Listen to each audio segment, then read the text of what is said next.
right, let's get our hands dirty and create a storage class. Well, I think on our cluster the storage class has already been created, so let's check it out. Kubectl get storage class. Storage classes, that would be the correct English, but Kubernetes doesn't care. And you can see that that there's a default storage class, and a lot of the examples you will find in the internet will use the storage class default. If you use Minikube, I think the default storage class is called standard for whatever reason. So you may have to modify your examples. Check whether this is the case by finding out how your default storage class looks like.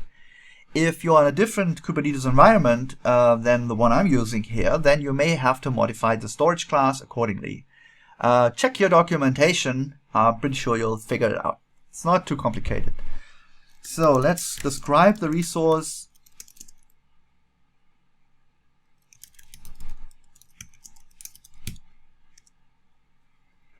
And you can see there are some annotations here.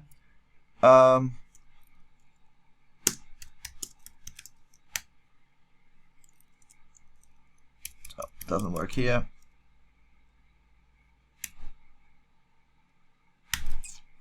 So volume expansion is set to false. So there's the question, what do you do if your storage, you run out of storage disk? Can you extend it?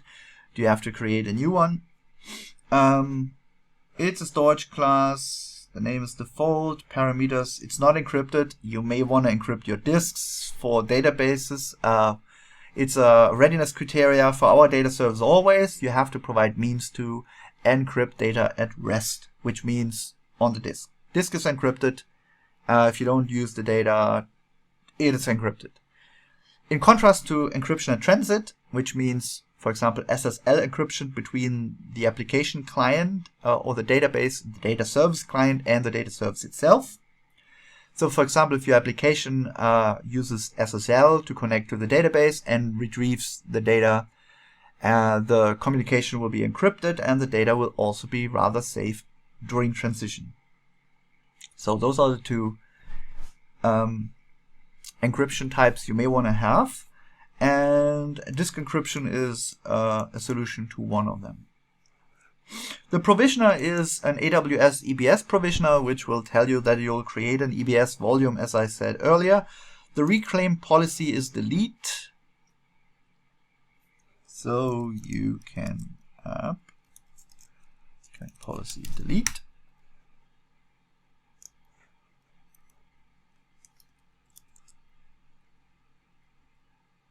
So there's retain and delete.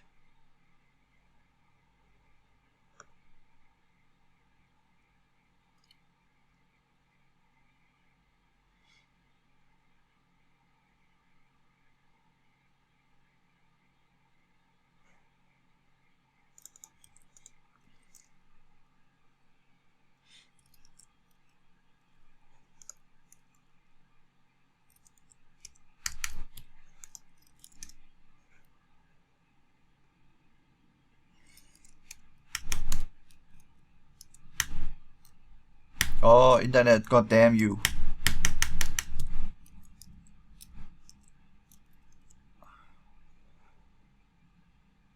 Here we go.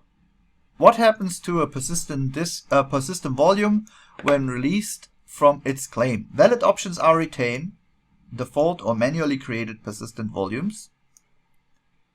Well, we don't use manual created volumes, so delete, default for dynamically provisioned persistent volumes, and recycle, which is deprecated. So there's more information here. Let's dig deeper. Delete. For volume plugins that support the delete reclaim policy, deletion removes both the persistent volume objects from Kubernetes as well as the associated storage asset in the external infrastructure, such as an EBS volume, which is what we use. Volumes that were dynamically provisioned inherit the reclaim policy of their storage class. As I said, the storage class helps you to keep the configuration concise of a persistent volume claim. The administrator should configure the storage class, blah, blah, blah. Yeah, so the point is, if you delete the persistent volume, you also want to ensure that the asset behind the persistent volume on the infrastructure is deleted, which in this case would be the EBS volume. And this is the case. All right. So storage class, we don't have to create it because it's already there.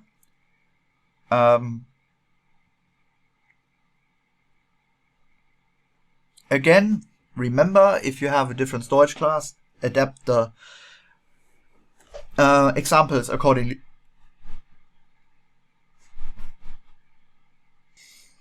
So here we should create a persistent volume claim, but there's no persistent volume claim in the documentation, which means I'll have to fix that. All right, perfect. So persistent volume. There's a persistent volume claim specification here. So API version, the kind is the persistent volume claim. A simple persistent volume claim. Storage class is default. Access modes is read, write once, which means it can only be mounted by one virtual machine. Resources, we request 1 GB of storage. But we don't need a gigabyte. So let's make it 100 megabytes. Yeah, it'll make a gigabyte anyway, I think. So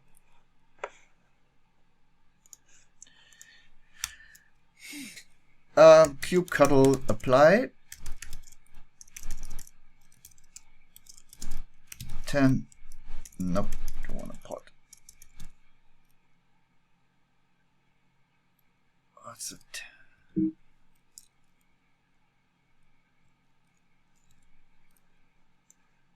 Oh, I see.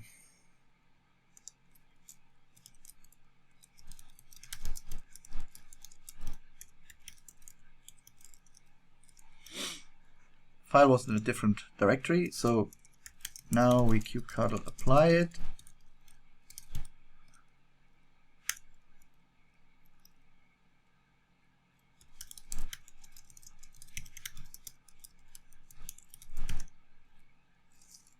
And here we go.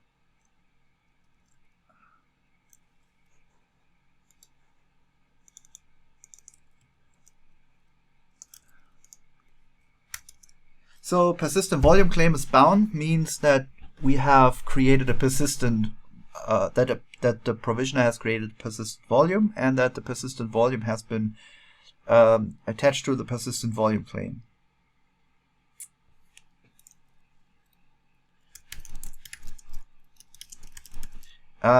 So the authors of the kubectl command, they have been so so lovely and create an abbreviation for this very long word. So kubectl PVC is getting a PVC persistent volume claim. PV is getting persistent volumes.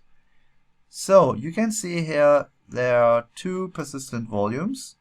One is in a different test space, a different namespace, and this is the one we created here.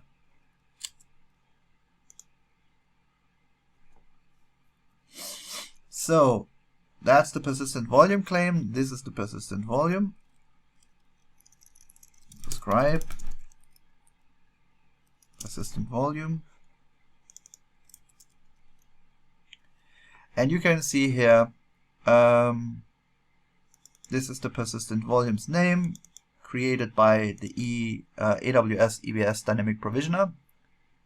It is bound by a controller. Storage class is default. It is bound because persistent volume claim and persistent volume are bound. It's the one that we've just created. It will be deleted. The volume mode is a file system, which means that you don't get a raw block device, but you'll get a formatted block device that's ready to use. Because a raw block device would be an unformatted disk, and you know that from USB sticks, pretty sure that if you just take a USB stick, there's no file system on it, or the wrong file system, then it won't work. So capacity is 1 gigabyte. It's an ext4 file system. All right, it's good enough for now. We've created a persistent volume claim. The dynamic provisioner has created a persistent volume.